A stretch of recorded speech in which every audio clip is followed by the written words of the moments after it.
ষষ্ঠ শ্রেণীর সুপ্রিয় শিক্ষার্থী, আজকে তোমাদের নতুন ইংলিশ টেক্সট বুক থেকে লেসন 7 বাংলা অনুবাদ সহকারে আলোচনা করতে যাচ্ছি। সুপ্রিয় শিক্ষার্থী, লেসন 7-এ মূলত একটি পয়েম দেওয়া আছে, অর্থাৎ কবিতা দেওয়া আছে। কবিতাটির নাম হলো হোল্ডিং হ্যান্ডস।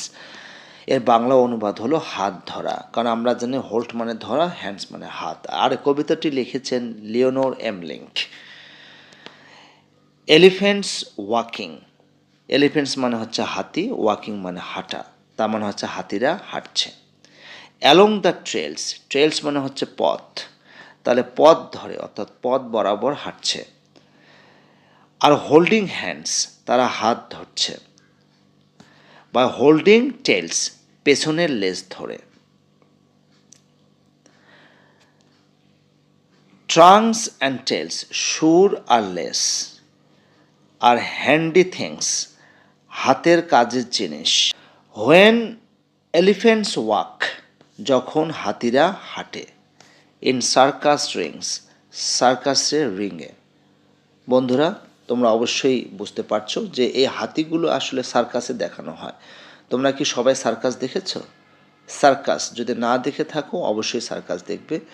তো সার্কাসে আসলে বিভিন্ন ধরনের প্রাণী নিয়ে আসা হয়, এগুলো প্রদর্শনী করা হয় এবং এদের দ্বারা হাঁটানো হয়, এদের দ্বারা খেলানো হয়।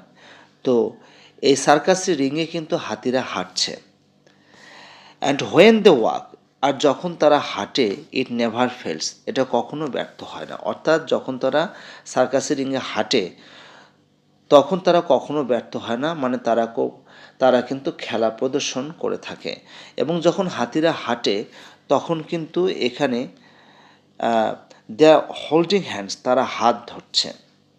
অর্থাৎ তাদের যে সুর আছে, হাতির সুরের ইংরাজিটা কি বললাম? ট্রাঙ্ক। এই যে হাতির সুর ইংরাজি হচ্ছে ট্রাঙ্ক, ট্রাঙ্ক মানে হচ্ছে সুর। তো তারা এই সুরের মাধ্যমে দে আর হোল্ডিং হ্যান্ডস, তারা হাত ধরছে।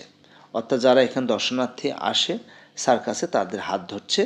বা হোল্ডিং টেলস, এবং পেছনের লেজ ধরে, অর্থাৎ পেছনের লেজ ধরছে। তো আমরা সার্কাসের মধ্যে সাধারণত হাতি দেখতে পাই। তো তোমরা যদি সার্কাস না দেখে থাকো, অবশ্যই সার্কাস দেখবে, তবে বড় মানের সার্কাস হতে হবে। ছোট ছোট সার্কাসে কিন্তু সাধারণত বন্য প্রাণী দেখতে পাওয়া যায় না। সুপ্রিয় শিক্ষার্থী, আমরা এখন দেখি A2-তে কি বলা হয়েছে। Look at the following words, অর্থাৎ নিচের শব্দগুলো দেখো। Each word has more than one meaning, প্রত্যেকটা ওয়ার্ডের একের অধিক অর্থ রয়েছে।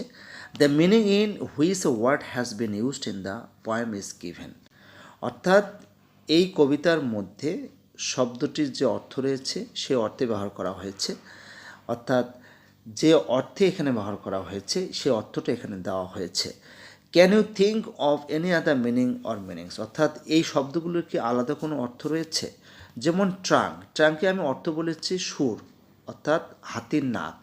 এটা অর্থ হচ্ছে the long nose of an elephant, অর্থাৎ একটা হাতির লম্বা নাক। ট্রাঙ্কের আরেকটা অর্থ হচ্ছে গাছের কাণ্ড, গাছের শাখা প্রশাখা, ব্রাঞ্চেস। তো ট্রাঙ্ক এর অর্থ হচ্ছে আরেকটি গাছের কাণ্ড। রিং, রিংয়ের এখানে রিং যে অর্থে ব্যবহার করা হয়েছে, আমি আগে বলেছি রিং হচ্ছে সার্কাসে রিং থাকে, অর্থাৎ সার্কাসের যে একটা জায়গা থাকে যেখানে সার্কাস দেখানো হয়, এটাকে রিং বলা হচ্ছে। যেমন এখানে বলা হচ্ছে a round confirmed area in which animals of people perform or complete, অর্থাৎ একটা রাউন্ড, একটা গোলাকার বদ্ধ জায়গা যেখানে মানুষ এবং প্রাণীগুলো তাদের পারফর্ম করে। There are seats around the outside of the ring for the audience, আর রিংয়ের বাইরে চারদিকে দর্শকদের বসার জন্য কিন্তু আসন পাতা থাকে। তো এটা হচ্ছে রিং। রিংয়ের আরেকটি অর্থ হচ্ছে আংটি, অর্থাৎ আমরা যে আংটি আঙ্গুলে পরি, এই রিং মানে হচ্ছে আংটি।